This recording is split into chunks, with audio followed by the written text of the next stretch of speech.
हम जब रैंक बताने लेंगे तो रो ऑपरेशन के साथ साथ कॉलम ऑपरेशन करने के लिए कहेंगे, कहीं लिखेंगे कि ओनली कॉलम ऑपरेशन अप्लाई। तो इसलिए कॉलम ऑपरेशन समझ लेना है कि क्या करता है। ऐसे तो जो रो ऑपरेशन में प्रॉपर्टीज हुआ था उसी प्रॉपर्टीज को कॉलम में भी कर देते हैं तो हमारा कॉलम ऑपरेशन कहलाता है। लेकिन थोड़ी सी चेंजिंग है। चेंजिंग क्या है कि वहां a इक्वल टू आई लेते थे, यहाँ a इक्वल टू ए आई लेंगे। अब a इक्वल टू ए आई जब लिए तो a को चेंज करके, मतलब कॉलम ऑपरेशन करके i लाएंगे और a इंटू आई को चेंज करके b लाएंगे। तो here a into B equal to I हो जाए, but A is a square matrix. A जो होना चाहिए वो स्क्वायर मैट्रिक्स होना चाहिए। तो A inverse equal to B होगा। अगर A into B equal to I आ जाए तो हमारा A inverse equal to B होगा। अब रही बात कौन से प्रॉपर्टीज यूज करके। सर आवाज नहीं आ रहा सर। आवाज नहीं आ रहा है? अब आया सर। वो सर आवाज का कट क्या रहा है सर? अच्छा, कौन से प्रॉपर्टीज यूज करके हम ये रिजल्ट लाएंगे। तो फर्स्ट प्रॉपर्टीज है कि interchange of the any two columns, interchange of the any two columns. Here interchange of any two columns का मतलब हुआ कि कोई भी दो कॉलम को आपस में इंटरचेंज कर सकते हैं। तो interchanging of the ith column and jth column is denoted by ci interchanging cj i not equal to j। पहला ऑपरेशन कहता है, पहला प्रॉपर्टीज कहता है कि कोई भी दो कॉलम्स को आपस में अपने सुविधा के अनुसार चेंज कर सकते हैं। आपकी जो जरूरत है उसके अनुसार चेंज करके लिख सकते हैं।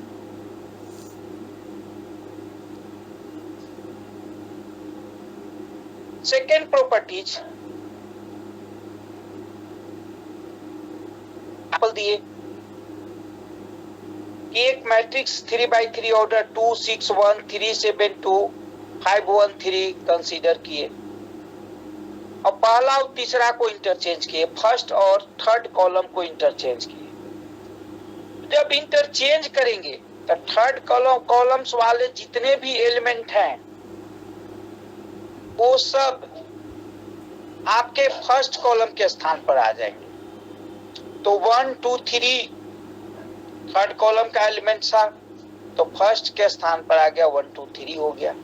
6 7 1 और 2 3 5 फर्स्ट में था वो आपका थर्ड में चला गया, 2 3 5। Multiplication all the element of any column by non zero scalar. दूसरा प्रॉपर्टीज, किसी भी कॉलम में नॉन जीरो स्केलर से मल्टीप्लाई करा सकते हैं उसके सभी एलिमेंट में। तो multiplication of all the elements of any columns bye non zero scalars. Here multiplication of all the element of ith column by k not equal to 0 is denoted by ci tends to k ci. Here a equal to एक example लिए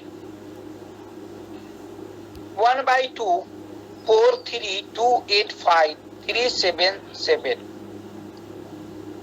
अब इसमें कोई भी column में हम एक constant से मल्टीप्लाई कर सकते हैं। तो here C1 tends to 2C1, first column में 2 से मल्टीप्लाई करा दिए। तो जब फर्स्ट कॉलम में 2 से मल्टीप्लाई कराएंगे तो तो रिजल्ट हमारा 1 4 6 4 8 7 3 5 7 होगा। तो सेकेंड ऑपरेशन कहता है कि आप कोई भी कॉलम में एक फिक्स क्वांटिटी से मल्टीप्लाई करा सकते हैं। फर्स्ट कह रहा था कि दो कोई कॉलम को आपस में आप इंटरचेंज कर सकते हैं, ये 2 हुआ। तीसरा जो है, थर्ड जो है, वो प्रॉपर्टीज है, addition to the element of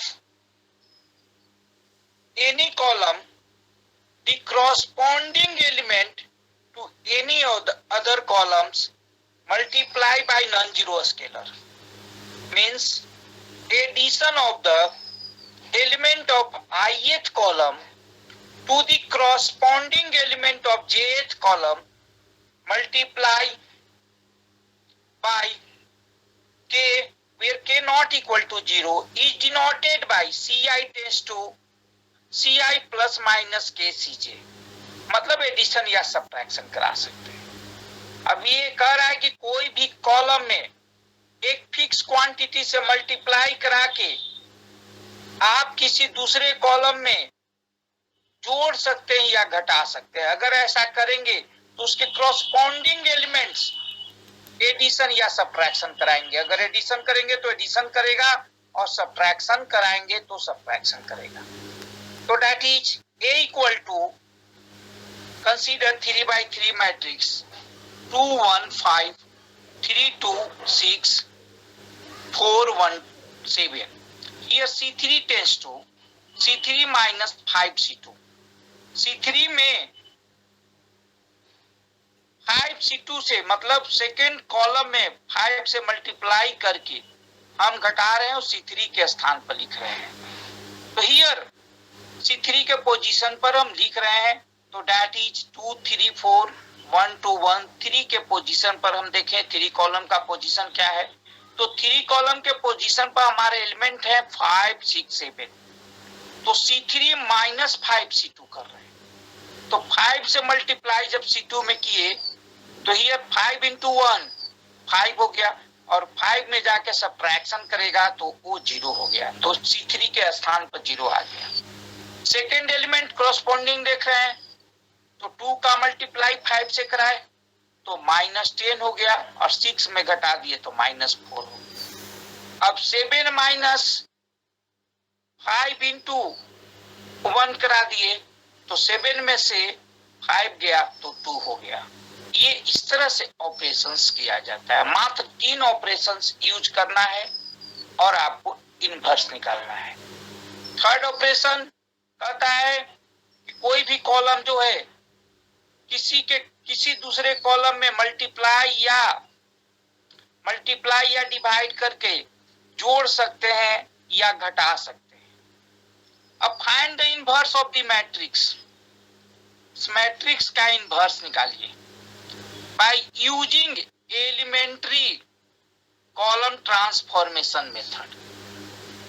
column transformation method use करके इस मैट्रिक्स का इनवर्स निकालिए। Here A equal to 0 1 2 2 2 3 3 3 1। We know that A equal to IA.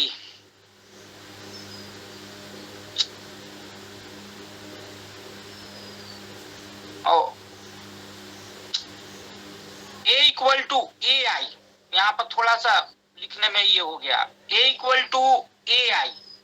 तो A मैट्रिक्स ले लिए और A इंटू I लिख दिए। I 0 0 1 0 0 0 1 0 0 0 1। अब हियर, अब पहले इसमें देखो रो और कॉलम में थोड़ी सी डिफरेंसेज है। रो में जब ऑपरेशन करते थे तो फर्स्ट कॉलम के एलिमेंट को 0 करते थे। अब जब अगर कॉलम ऑपरेशन कर रहे हैं तो फर्स्ट रो के एलिमेंट को 0 करेंगे और फर्स्ट पोजीशन पर 1 लाने का कोशिश करेंगे। तो यहां देखिए कि इंटरचेंज के द्वारा हम 1 ला सकते हैं। तो C1 इंटरचेंज C2 कर दिए, तो ये C1 इंटरचेंज जब C2 किए तो रिजल्टेंट जो है 1 2 1 0 2 3 2 3 1 हो गया। और जो हम इधर चेंजिंग करेंगे वो सेम चेंजिंग इस आई में भी, आइडेंटिटी मैट्रिक्स में भी करेंगे। तो हियर ये जो है चेंजिंग करके रिजल्ट जो है आया 0 1 0 1 0 0 0 0 1। नेक्स्ट, अब हम देखें फर्स्ट रो में फर्स्ट एलिमेंट 1 हो गया, सेकेंड एलिमेंट ऑलरेडी 0 दिया हुआ है, मींस अब हमको थर्ड एलिमेंट को डिस्टर्ब करना होगा फर्स्ट रो का। तो थर्ड एलिमेंट मेरा 2 है, तो C3 tense to C3 minus 2 C1 कर दो। अब C3 tense to C3 minus 2 C1 किए तो रिजल्ट जो है C3 माइनस 2 C1 करने पर 2 से मल्टीप्लाई करके C1 को सब्ट्रैक्ट कराए तो 2 माइनस 2 0 हो गया, 3 माइनस 4 जो है -1 हो जाएगा, एंड 1 माइनस 2 इंटू 1 जो है -1 हो जाएगा। मीन्स जो मैट्रिक्स तैयार होगा वो 1 0 0 2 2 minus 1 1 3 minus 1। Again same operation, identity matrix, जो मैट्रिक्स मिला था ए का मल्टीपल उसमें करेंगे। तो हियर इसमें भी ये ऑपरेशन अप्लाई किए तो हमारा रिजल्ट पहले से 0 0 1 था, तो हम 2 से मल्टीप्लाई करते, 0 में 2 से मल्टीप्लाई करेंगे तो 0 ही होगा, दैट मीन्स 0 रह गया। अब 1 से मल्टीप्लाई 2 में किए -2 हो गया, 0 में जो एडिशन कराए तो -2 हो गया, 0 में फिर 2 से मल्टीप्लाई कराए तो 0 हुआ, तो 1 माइनस 0 1 ही रह गया। फिर अगला ऑपरेशन जो है, अब हम उसमें हम सेकेंड रो में देखते थे, अब ये सेकेंड कॉलम में देखें तो सेकेंड कॉलम में हम जो है देख रहे हैं कि हमारा एलिमेंट जो है 0 2 3 है, तो 2 को हमको 1 बनाना है, तो C2 टेंस टू 1/2 C2 कर दिए। तो C2 टेंस टू 1/2 जब C2 करेंगे तो रिजल्ट 1 0 0 2 1 माइनस 1 1 3/2 और -1 होगा, इक्वल टू 1a इंटू 0। अब 1 2 से डिवाइड कर रहे हैं तो 1/2 हो गया। हमारा सेकेंड कॉलम में कर रहे हैं तो सेकेंड कॉलम का एलिमेंट 1 0 0 था, जब 2 से डिवाइड किए तो 1/2 0 0 और फिर 0 -2 1, और पहले वाला फर्स्ट जो कॉलम था वो एज यूजुअल हो गया 0 1 0। नेक्स्ट ऑपरेशन जो है वो C1 tends to C1 minus 2 C2 की, और C3 tense to C3 plus C2 की। तो जब C1 tends to C1 minus 2 C2 किए तो रिजल्ट जो है C1 tends to C1 minus 2 C2 2 से मल्टीप्लाई करके सब्ट्रैक्शन कराए तो रिजल्ट जो है 1 0 और 1 माइनस 3 मीन्स -2 हो गया, मीन्स 1 0 -2। और फिर C3 tense to C3 plus C2 कर दिए तो ये 0 1 3/2 जब इसमें ऐड किए C3 में तो हियर 0 प्लस 0 0 हो गया, -1 प्लस 1 0 हो गया, और -1 प्लस 3/2 जो है वो 1/2 हो गया। सेम प्रॉपर्टीज इधर भी लगाए तो रिजल्टेंट जो है वो हमारा a इंटू -1 1 0 1/2 0 0 और 1/2 -2 1 आया। अब here C3 tense to 2 C3 कर दिए, C3 में 2 से मल्टीप्लाई कर दिए, तो C3 में जब 2 से मल्टीप्लाई करेंगे तो हमारा रिजल्ट जो है वो 1 0 0 0 1 0 -2 3/2 1 हो गया, क्योंकि C3 में जब 2 से मल्टीप्लाई कर रहे हैं तो C3 का एलिमेंट जो है वो 0 0 1/2 है, तो 2 से मल्टीप्लाई करने पर 0 0 0 ही रहेगा, 1/2 में से किए तो 2 हो गया। अब इसमें भी सेम प्रोसेस अप्लाई कीजिए, C3 में जब 2 से 1/2 में किए तो 1 हो गया, अब -2 में किए तो -4 हो गया, और 2 से 1 में किए तो 2 हो गया। अब जो है next operation C1 tends to C1 + 2C3 कीजिए। अब तो here C1 tends to C1 + 2C3 किए तो रिजल्ट जो है वो हमारा आ गया 1 0 0, और C2 tense to C2 - 3/2C2 ये C3 किए तो रिजल्ट मिल गया 1 0 0 0 1 0 0 0 1 इंटू A। अब यही ऑपरेशन इसमें भी करेंगे C1 + 2C3, तो C1 का एलिमेंट -1 था और 2C3 करके हम ऐड कर दिए तो ये रिजल्ट मिल गया। तो -1 ये 1 -1 1 से -7 6 -4 4 -3 और 2। अब चूंकि दो मैट्रिक्स का मल्टीपल जो है वो I आ गया, तो A इनवर्स इक्वल टू हमारा जो है जो B मैट्रिक्स मिला, जो A का मल्टीपल मिला, वो हमारा A इनवर्स कहलाएगा। तो हियर A इनवर्स बराबर 1 -1 1 -7 6 -4 4 -3 2, ये हमारा रिजल्ट हुआ। इसी को हम इनवर्स कहेंगे A का। अब जो एक क्वेश्चन दिए थे, determine the inverse of the matrix using elementary transformation, ये 4x4 ऑर्डर मैट्रिक्स दिए थे, तो 4x4 ऑर्डर मैट्रिक्स लिख लिए, इंटू I लिख लिए और A लिख लिए। हम रो ऑपरेशन कर रहे हैं तो पहले 1 लाएंगे, तो R1 R3 को इंटरचेंज कर दिए। रिकॉर्डिंग बंद कर देना जी।